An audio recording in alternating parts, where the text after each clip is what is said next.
you are not in a breakout room, go to your breakout room now. If I find you, you're in trouble. All right. So, here in the main stage, we are going to be talking about what stakeholders ask for versus what they really want, the key to RevOps ROI.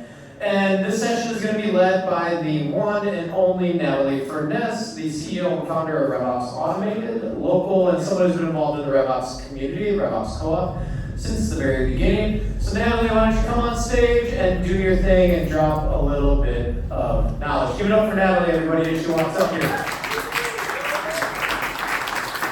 Thank you so much, Matt. And I think before I start talking about me, I think we all need to give a round of applause to Matt, because without people like him, we wouldn't be here today together. And it's great to see the London community come together. It's great to have this event in my hometown.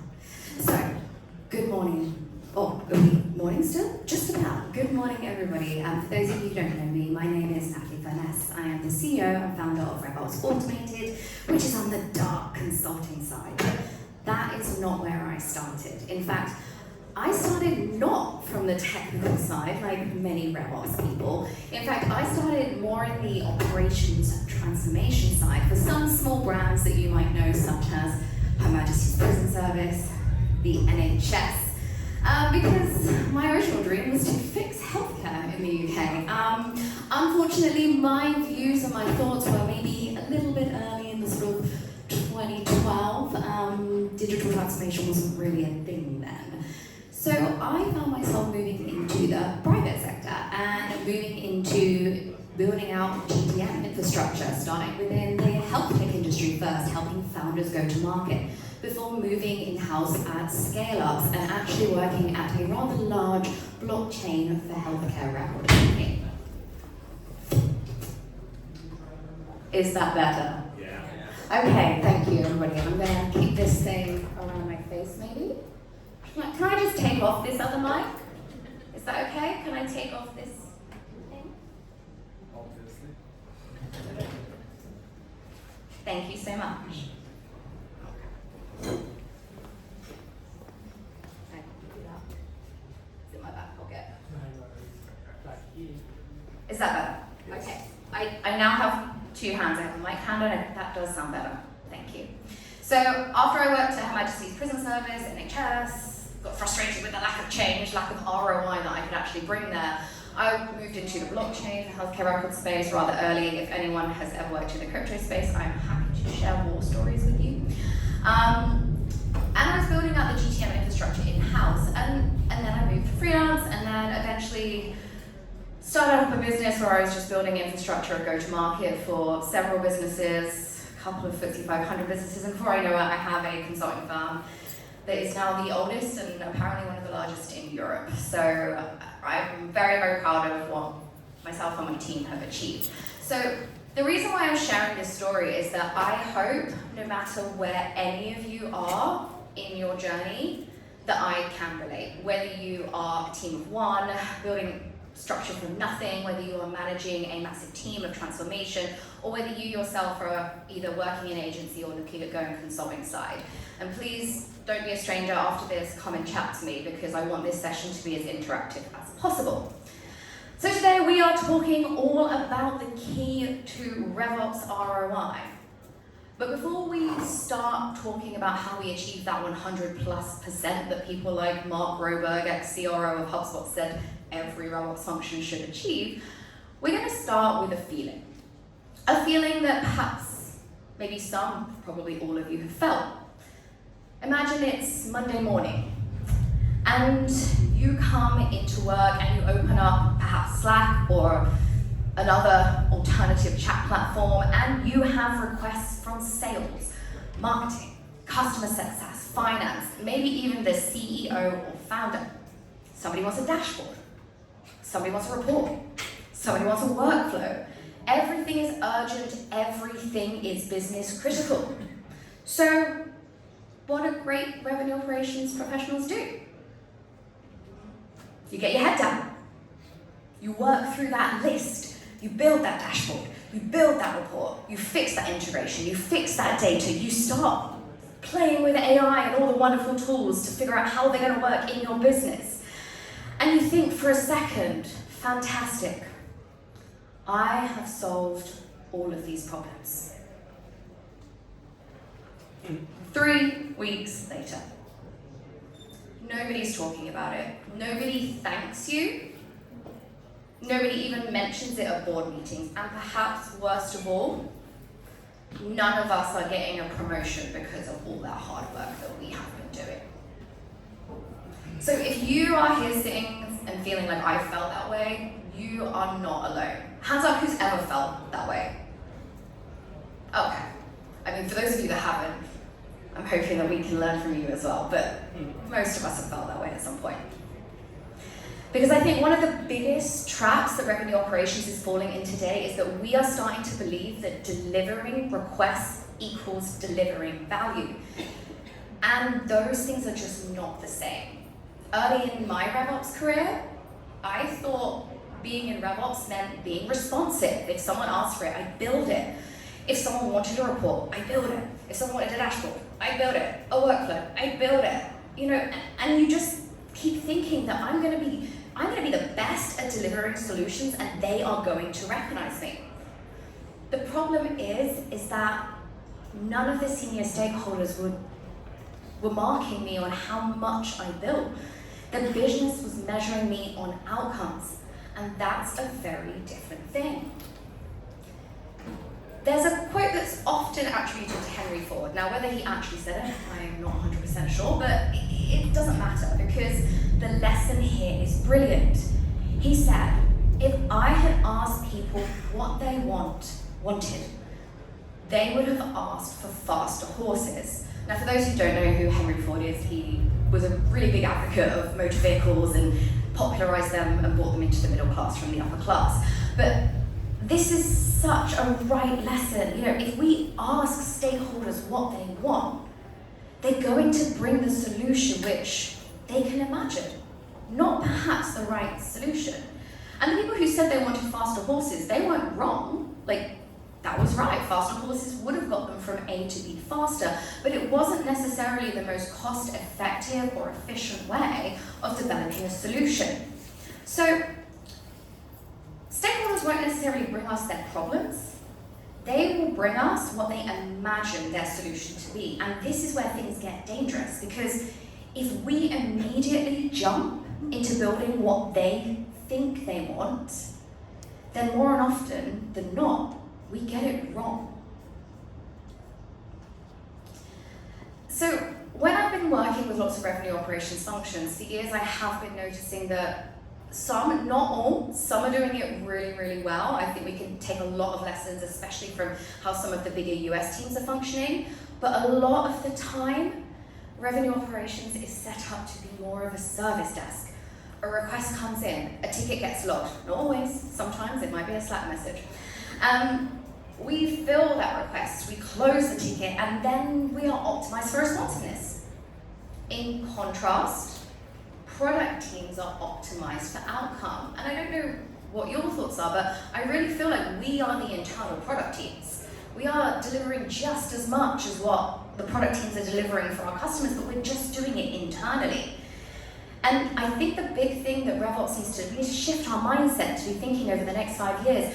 We shouldn't be building everything stakeholders ask for. We need to be solving the problems that truly matter to the business. And those are just such different jobs.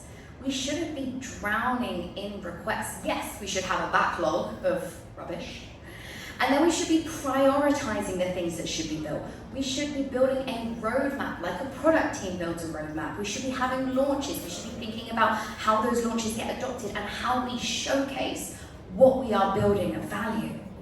So why are we accepting any request that gets thrown at us? Let's have a quick look at some examples of what stakeholders say they want, and perhaps what they actually need. A stakeholder says to you, we need better reporting. What they're actually saying is, I don't trust the numbers, or I'm making important decisions without confidence, or I need confidence before deciding who to hire, who to fire, where to invest, or how we hit our target. The problem here isn't actually reporting, the problem here is trust. Another one, our CRM data is a mess. What they're actually saying is, my team are not consistently following a process, or I don't trust the forecast, or I don't actually have visibility on what is happening here. The CRM isn't the problem, the CRM is where the problem is now illustrated. Another, we need attribution. What they're really saying is, I don't know where to put next year's budget. They're not buying attribution, they're buying confidence in their next investment. And then there's my personal favorite, we need AI. Everybody wants AI. Very few people can articulate why. But often it's, my team is stressed, we need more output, we can't keep hiring people, we can't afford it. The problem isn't AI, the problem there is productivity. So, if we're not prioritizing things based on business outcome, what can we honestly say that we are prioritizing things based on?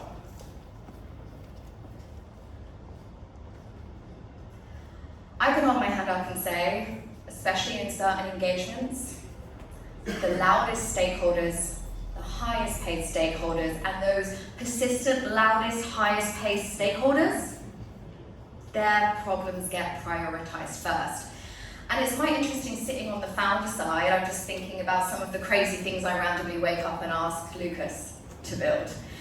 And then about 2 days later I realized that was a stupid thing to request because it wasn't actually going to solve any problem in my business. But remember, those people who are requesting those things for you won't necessarily have the foresight afterwards to say, actually that was a bad thing. They'll say, why haven't you delivered that for me? I asked for that report, I asked for that dashboard. Why haven't I got that? Now, one of the things that I've noticed in RevOps, and I think we can say, okay, some of this is our fault, but we also don't have a decision-making framework to decide what should be in our product roadmap. And this started to bother me, and I started thinking, well, what if we had a framework like the product teams have? What if we had some process that we could follow, just like sales teams qualify deals? Why don't RevOps have a qualification system so that we know what is worth building? And with that framework, we can also communicate to stakeholders how we prioritize our pipeline. So, I developed one, and I'm really hoping that you guys will be some of the first in the world to use the ROQ framework, Revenue, Outcome, Qualification. So, this is something that I have been developing with my team. The idea being, before any request enters your roadmap, it has to pass 6 tests. And I'm excited to share this with you. Of course, at the end, if you want to come and ask me questions about how to implement this within your business, happy to share. I've got tons of worksheets I can send you to help you get this implemented at your business. But remember, my key objective here is to make sure that every single one of you is recognized for your return on investment. Because the only way for us to get RevOps a seat at the right table is for us to truly deliver impact and return on investment. So I'm going to walk through each of these stages with you, and feel free to put it in your systems and have a think. So before building anything, I want to make sure that we are understanding the existing reality. One of the biggest mistakes that we see RevOps teams make is they don't have a grasp of the actual reality, so you cannot create baseline. If you cannot create a baseline, you cannot use a scientific methodology to report on outcome. So make sure you spend time asking, what does this process look like today? What is it about this process or this framework or this report that doesn't really resonate with you? what are the workarounds that you are currently doing? And it's amazing that all of a sudden you uncover that there is literally someone whose job is to export a CSV document out of one platform, play with it, and move it to another platform. And then you say, well, how much time does that cost you? And then you can do a calculation on, well, how much money is that person's time worth? Could that resource be allocated somewhere else? So really get to grips with understanding the current reality. Next question. People often start with why. I don't know about you guys, but I found when I ask a senior stakeholder, why do you want that? Most of the time they don't respond particularly positively. They feel challenged, they feel undermined. So one thing I would say, if you could take this phrase away from me today, is if I could fix this today, what would it enable you to do tomorrow that you cannot do today? I'll repeat that. If I could fix this today, what would it enable you to do tomorrow that you cannot do today? And I promise you, just that one phrase will open up so many opportunities because it will start uncovering the true problems. Next, how big? Quantify the problem. Is there a revenue impact? What's the cost impact? For example, a platform, what's the time impact? How does that translate into salaries? Where could that money be spent? Maybe not on a salary, but on an AI tool, as everybody wants one of those. And also customer impact, net retention, upsells, cross-sells, just net promotion score, because we know that has an impact on revenue growth. And the final three qualifiers: urgency, ownership, and validation. Urgency. Why this? Why now? Because if there's no true urgency driving this, just like an urgency driving a sales deal, this project will never come to completion. You'll end up wasting your time starting something that someone directs you in a different direction. And there's nothing more frustrating than doing 10 projects half done. Ownership. Who owns this? Who is going to be your champion and who is going to be your blocker? If you're doing a massive review of sales compensation, but you don't have the CEO and the VP of sales on board to do this, you've just got some sales manager who thinks it would be a great idea so they don't have to manually do reports, it's never going to close. So really start understanding, who are my champions, who are my blockers, who is in the buying committee of my RevOps product? And finally, validation. What metrics are we improving and can I truly improve them? So what I've done is I put all of those in one slide, so if anyone wants to take a picture, you can just take a picture of this one slide and have it for your records. Feel free to post it.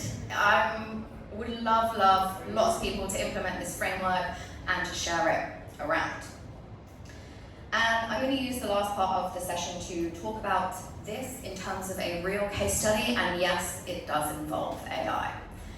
So we recently had a CRO come to us, and their statement was, our data is a mess. We need to fix our data, we need to fix our CRM, everything's a mess.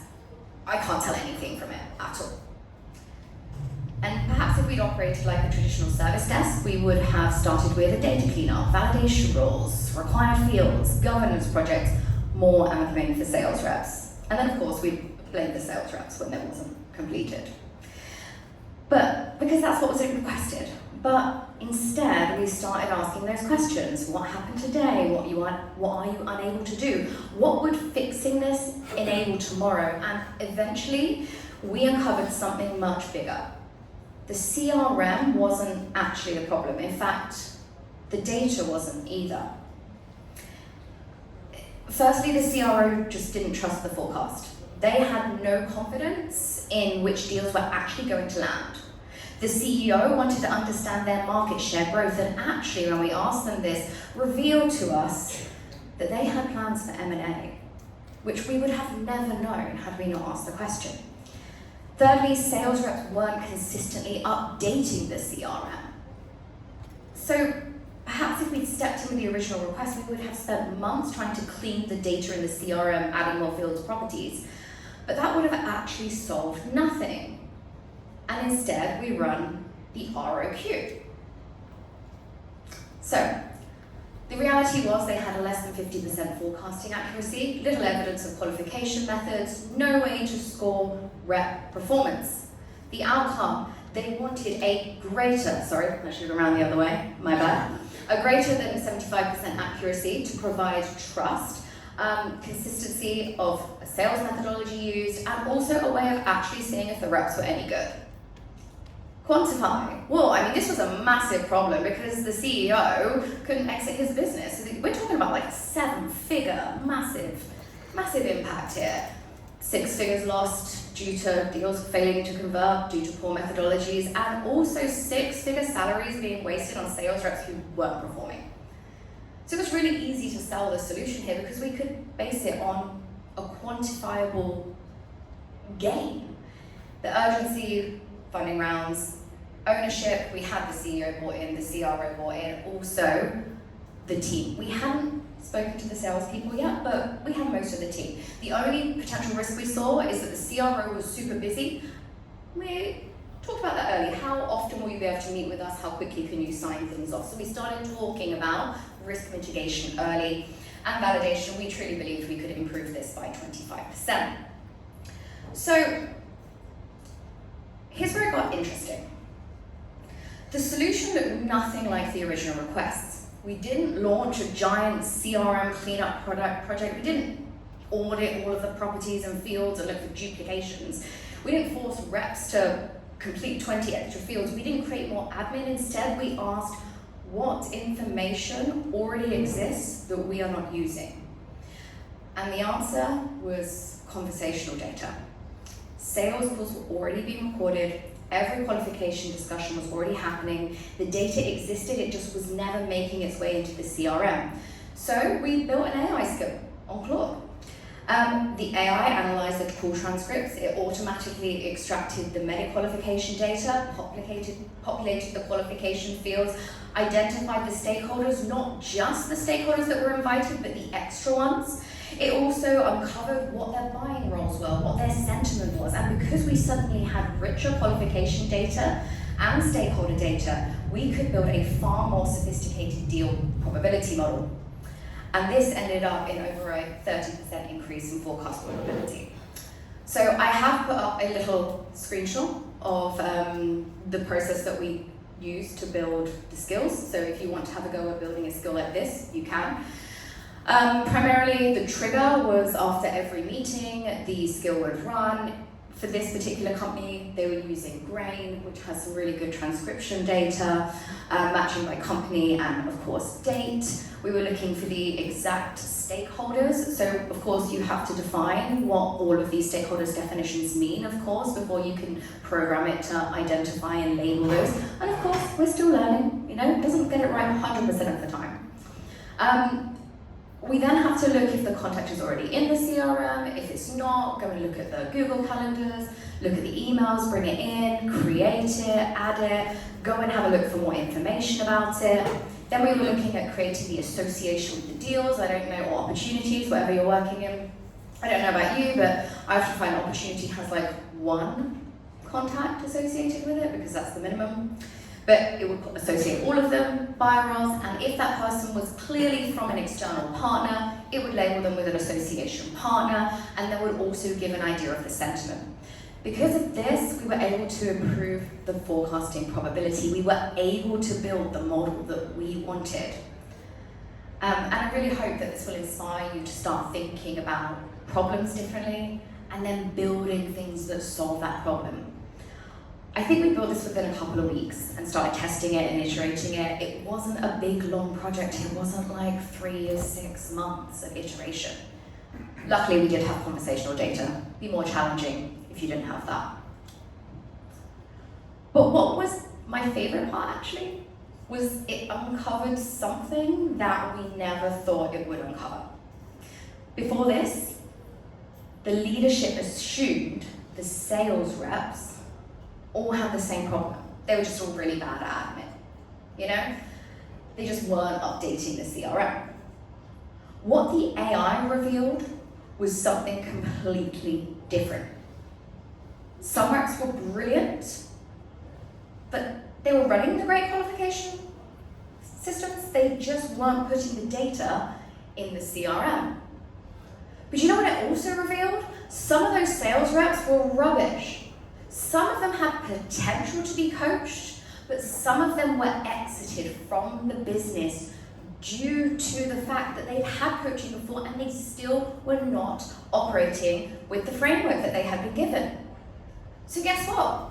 We saved those 6-figure in revenue, which we could allocate to better performing reps because we gave the CEO and CRO the intelligence that they needed to make confident decisions on who to hire and who to fire. So I want you to think about your RevOps projects, not just about that thing that you're trying to solve, but take a step back, look at the bigger picture. How has your project, product, internal product, ended up having a better outcome, not just for the thing you were trying to fix, but actually the wider problem? So remember, the original request here was our CRM data is a mess.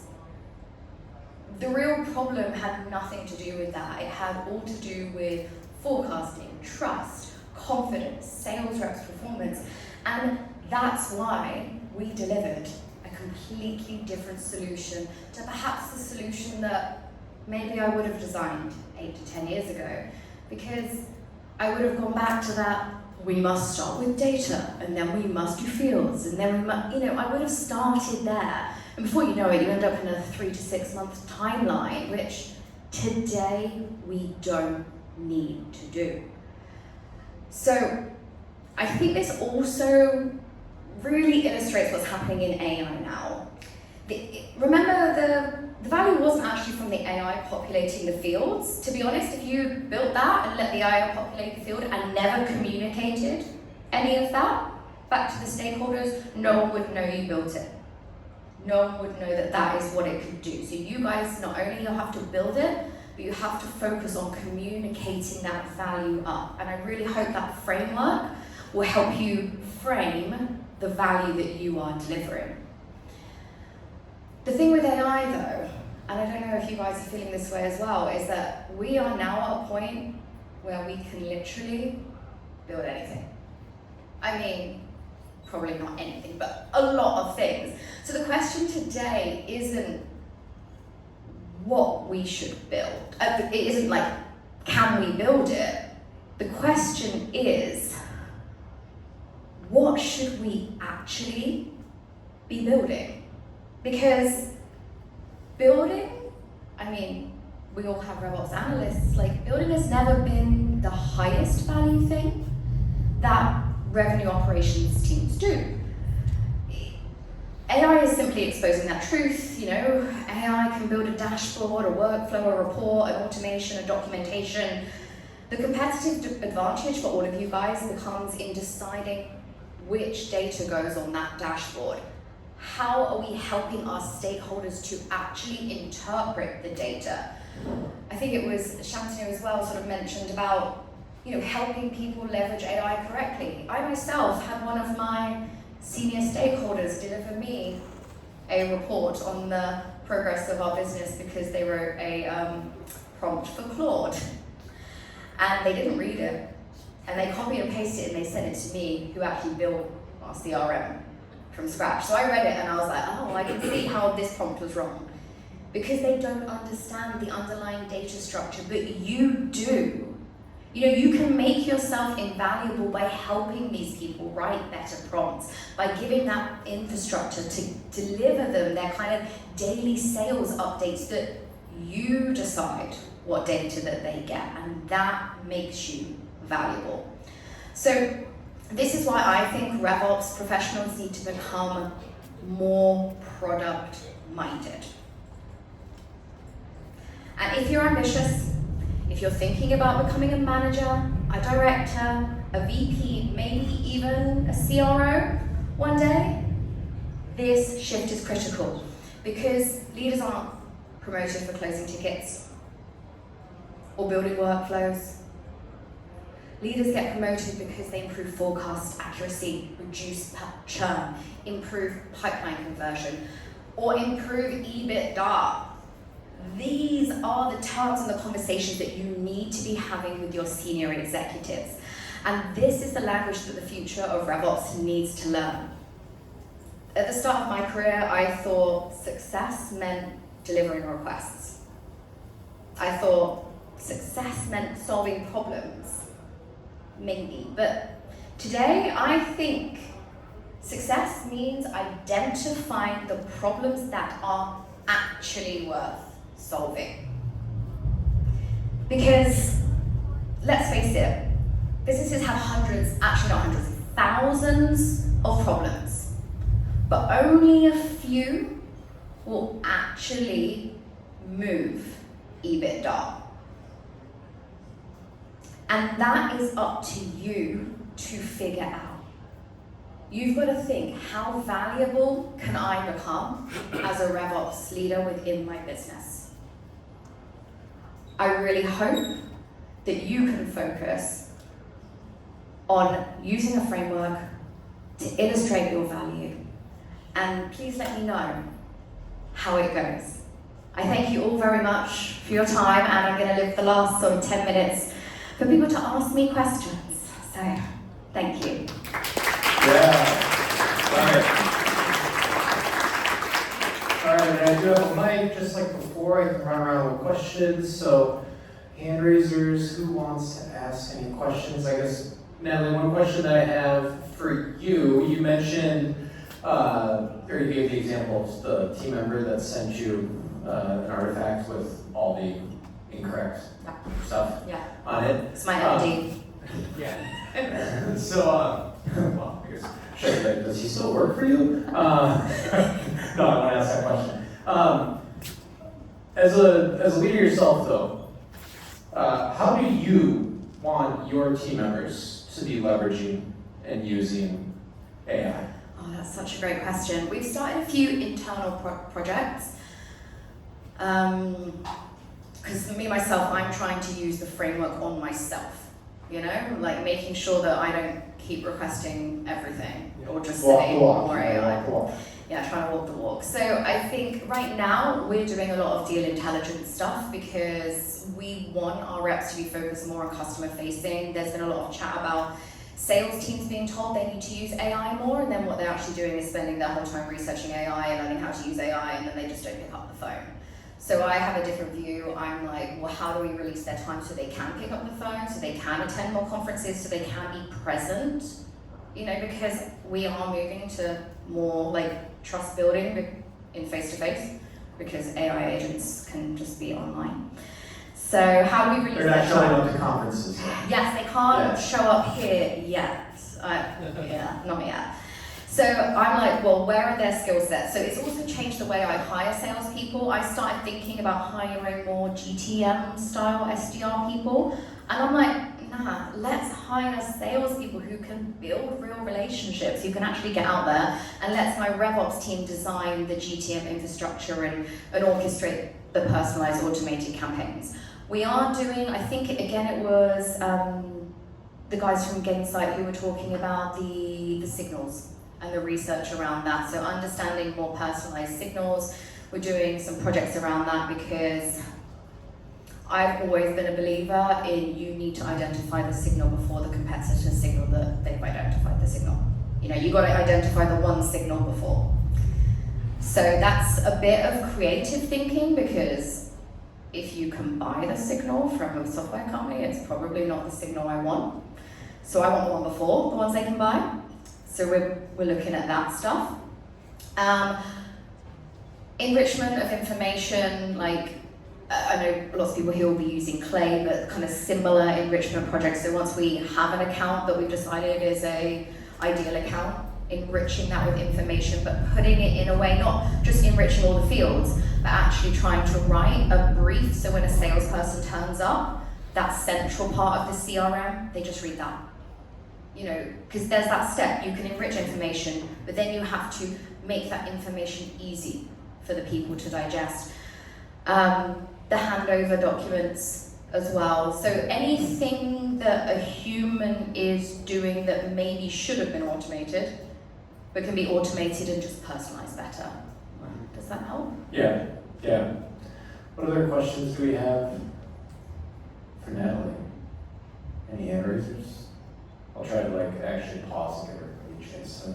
Yeah, I mean, while we're pausing, I can sort of mention to everybody that we are actually hosting a social next week in London for RevOps people. I was talking to you about this. I really want to keep this going with the RevOps community in London. So, you know, if you want to have a chat or if you want to have a few drinks and then chat, then, you know, we can keep talking today, but also next week we're going to be hosting a social in Liverpool Street because it's thanks to communities like RevOps Co-op to bring us together, but we have to take ownership of keeping this going because, I mean, we love you, but you don't live here.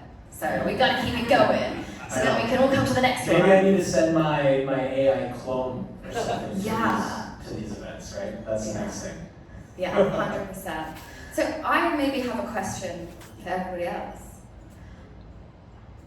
Realistically, do you think you could implement a framework like this? You can just nod or shake your head. I can just look. Okay. I really love a show of hands because this is like we've implemented it internally and we're liking it.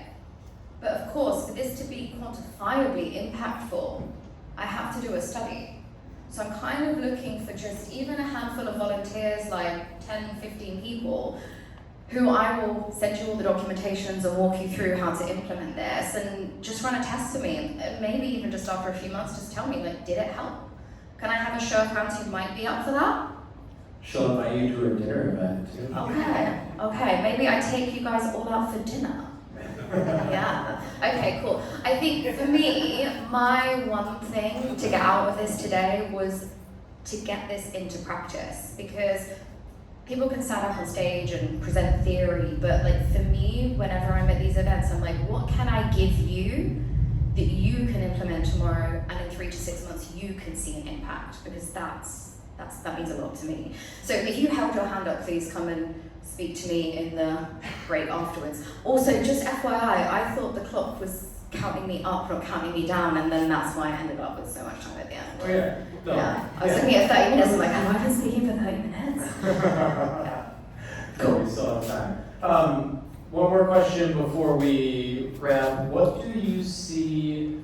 I guess obviously you have a lot of clients. You see people come to you with a lot of different problems. You also probably see teams that are doing things better or worse than others. Mm-hmm. So just, I guess, 2 questions I'll propose at the same time. What do you see the best companies, the best RevOps teams doing today? Mm-hmm. And then conversely, the ones, I don't want to say worse because I don't want to make anyone feel bad. You don't have to name names. But like, what are the ones that are behind? Any common threads between those two groups? I'll start with like where people think things are common and they're not at all. Like, a lot of people say to me, well, what problems do they have at this business size? That's the wrong question. There is actually no commonality in size of business and like problems that they face. RevOps maturity and problems that they face, yes, but just that a bigger company doesn't mean they've got a RevOps function. I mean, we've just taken a FTSE 500 company off spreadsheets. Like, let that sink in for a second. Okay, so one thing I would say is that you can make an impact like any different size business, and I just want to reassure everybody of that. In terms of the best RevOps functions, I mean, the best RevOps functions have a combination of skill sets. I am seeing those RevOps teams that have that strategist who's actually allowed the time to go and use frameworks like this, like a product manager was or a CPO would be doing, rather than heads down building, and then they have a team of RevOps managers, and they have analysts. Please keep hiring analysts, don't let AI do everything. How are we gonna get the future of RevOps professionals if we just use AI? Putting that out there. But those people who have like a multi-layered approach, they have like a team of professionals. And this is a really hard thing to say because businesses have to start somewhere, but the biggest challenge I see, especially with RevOps teams of one, is when they want to own everything and they don't ask for help. because as a company hires more sales heads and you're only a team of one, you're just going to get more and more and more on you. And I suppose this is my offer to anyone who is sitting in that position, is feeling completely overloaded. I am more than happy to help coach people on how to have that conversation with senior stakeholders. But we have actually been in a position where a business had carved out a budget for us, say to support the RevOps leader, and they were replaced by another RevOps leader who was like, nah, I can do this all myself, don't need you. And I was like, dude, man, you've got this budget. Like, you get rid of the service for this budget, you're never gonna get it back. And he never did, and it didn't go into his salary. He just lost the support and lost the budget. So whether it be another full-timer or a fractional person or an agency, like, please think about growing your function. Please don't sit on and think you can own all of this, because there is no such thing as a product team of one. All right, give it up for Natalie. Again, everybody, Natalie, thank you very much. Yeah, it kind of goes back to the build versus buy discussion we were having in the main stage, right? Like, you need to be really thoughtful, really intentional about these things, and yeah, you can't do everything. Just because you can doesn't mean you shouldn't build everything. You need to buy things, but you need to understand what problems you're trying to solve. All right, so we have.